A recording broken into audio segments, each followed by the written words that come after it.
আসসালামু আলাইকুম। পরিবর্তনই সবসময় আমাদের জীবনের নিয়ম। সময়ের দৌড়ে দিন দিন নতুন নতুন জিনিস তৈরি হচ্ছে আমাদের চারপাশে, আর পুরনো জিনিসগুলো ধীরে ধীরে বিলুপ্ত হয়ে যাচ্ছে। আজকের ভিডিওতে এমনই কিছু তথ্য ও চিত্র তুলে ধরার চেষ্টা করব যা এক সময় আমাদের দেশকে পুরো বিশ্বের কাছে নিয়ে পরিচয় করেছিল, অথচ আজ সেই শিল্পই ধ্বংসের দ্বারে দাঁড়িয়েছে।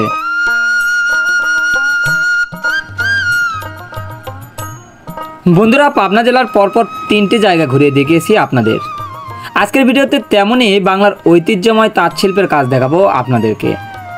পাবনা জেলার কাশীনাথপুর রেলওয়ে ঘুরে দেখার জন্য আমি যাচ্ছিলাম, আর যাবার পথে সাতিয়া উপজেলার এই বাজার আমার সামনে পড়ে। বাজারটি ঘুরে দেখতে দেখতে স্টেশনের দিকে অগ্রসর হতে থাকি।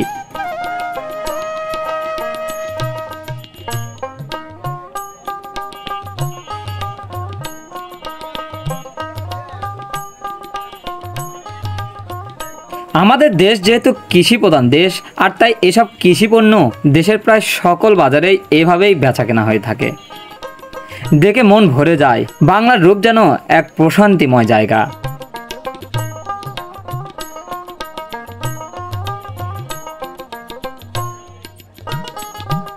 গ্রামীণ এসব একদিনের বাজারে কাঁচা সবজির সকল কিছুই পাওয়া যায়। সদ্য জমি থেকে তুলে নিয়ে আসা টাটকা সব পণ্য কিনতে পাওয়া যায় এসব বাজারে। বিশেষ করে বেগুন, টমেটো, পটল, করলা সহ অনেক সবজি পাওয়া যায় এসব একদিনের বাজারগুলোতে।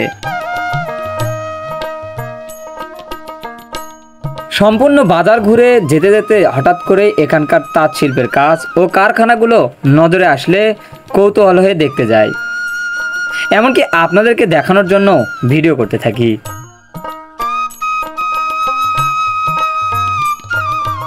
বন্ধুরা, কথা বলছিলাম তাঁত শিল্পের।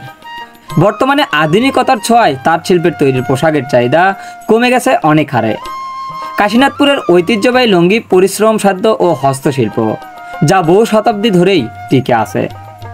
পাবনার কাশীনাথপুর এলাকায় বহু মানুষ এই পেশায় নিয়োজিত।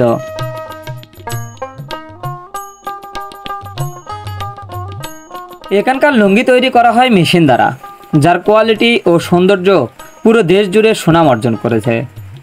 আর এই লুঙ্গি তৈরির প্রধান উপকরণই হলো সুতা।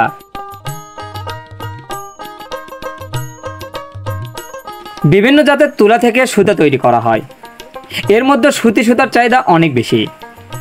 সুতি সুতার তৈরি সকল পোশাক শিল্প পরতে বেশ নরম, সফট এবং আরামদায়ক হয়ে থাকে, তাই এর চাহিদা সবসময় বেশি হয়ে থাকে।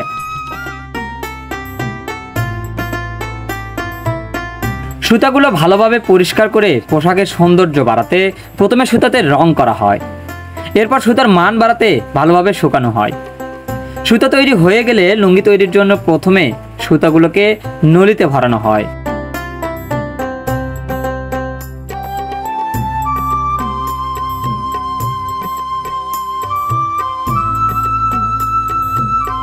গ্রাম অঞ্চলে সুতার নলিতে বেশিরভাগ মহিলারাই ভরিয়ে থাকেন।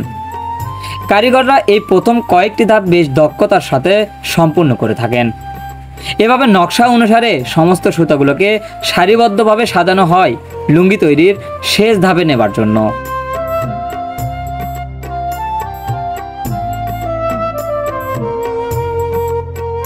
দিন বদলের ফলে আমরা অনেক কিছুই হারিয়ে ফেলতেছি। এই ভিডিওতে অনেক দৃশ্যই দেখানোর ছিল, যা কালের পরিবর্তনে সম্ভব হয়ে ওঠেনি।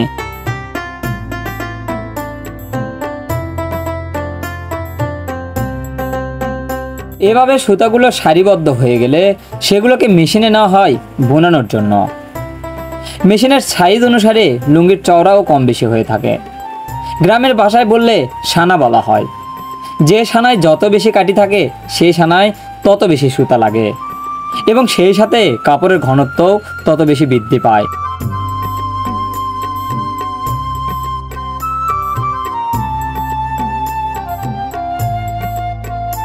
ফাইনাল কাজটি মেশিন দিয়ে করা হলেও দরকার পড়ে মানুষের। সুদক্ষ কারিগর দ্বারা এগুলো সেট বা প্রস্তুত করানো হয়। এক এক মেশিনে এক এক নকশা ও ডিজাইনে লুঙ্গি প্রস্তুত করা হয়। তাঁত শিল্প বাংলাদেশের অর্থনীতিতে ব্যাপক ভূমিকা রাখে। আমাদের দেশের বিভিন্ন গ্রামে শত শত পরিবার তাঁত শিল্প কাজ করে জীবিকা নির্বাহ করছেন এবং সেই সাথে স্বাবলম্বীও হচ্ছেন।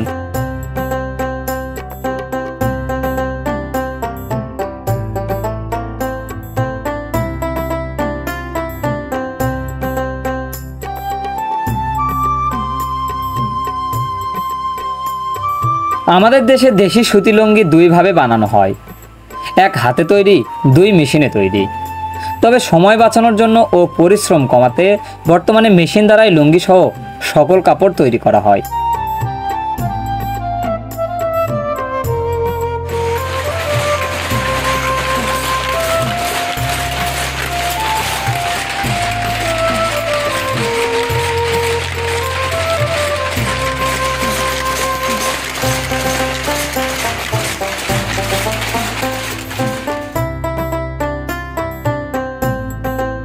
পাবনা জেলার কাশীনাথপুর সহ আরও বিভিন্ন অঞ্চলে এখন শুধু মেশিন ব্যবহার করেই লুঙ্গি তৈরি করা হয়, আর দিন দিন বাড়ছে এর ব্যবহার। পাওয়ার লুম বা আধুনিক মেশিন দ্বারা দিনে 50 থেকে 100টি লুঙ্গি তৈরি করা যায়। এই মেশিনগুলো লোহার দ্বারা তৈরি ও বৈদ্যুতিক মোটর দ্বারা চালিত হয়।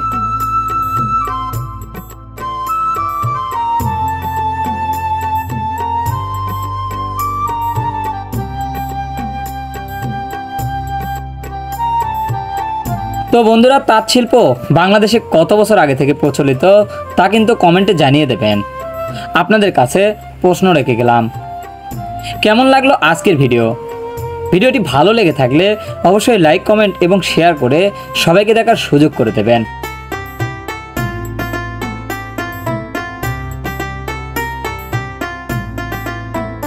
লুঙ্গি তৈরির এসব কারখানায় একসাথে 15 থেকে 20টি মেশিনে একসাথে সারিবদ্ধভাবে চলে লুঙ্গি বোনানোর কাজ। কারখানার ভেতরে প্রচণ্ড সাউন্ড থাকায় তেমন কারোর সাথে কথা বলতে পারিনি। আবার কখনো সুযোগ মিললে তাঁত শিল্পের কাজ দেখাবো আপনাদেরকে।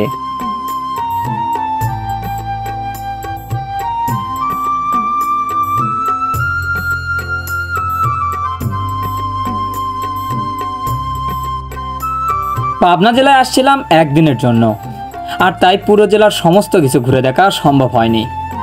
পরবর্তীতে আবার আসলে অন্যান্য অঞ্চল ঘুরে দেখানোর চেষ্টা করব ইনশাআল্লাহ। বিদায় নিতে চাই আজকের ভিডিও থেকে। সবাই ভালো থাকবেন, সুস্থ থাকবেন।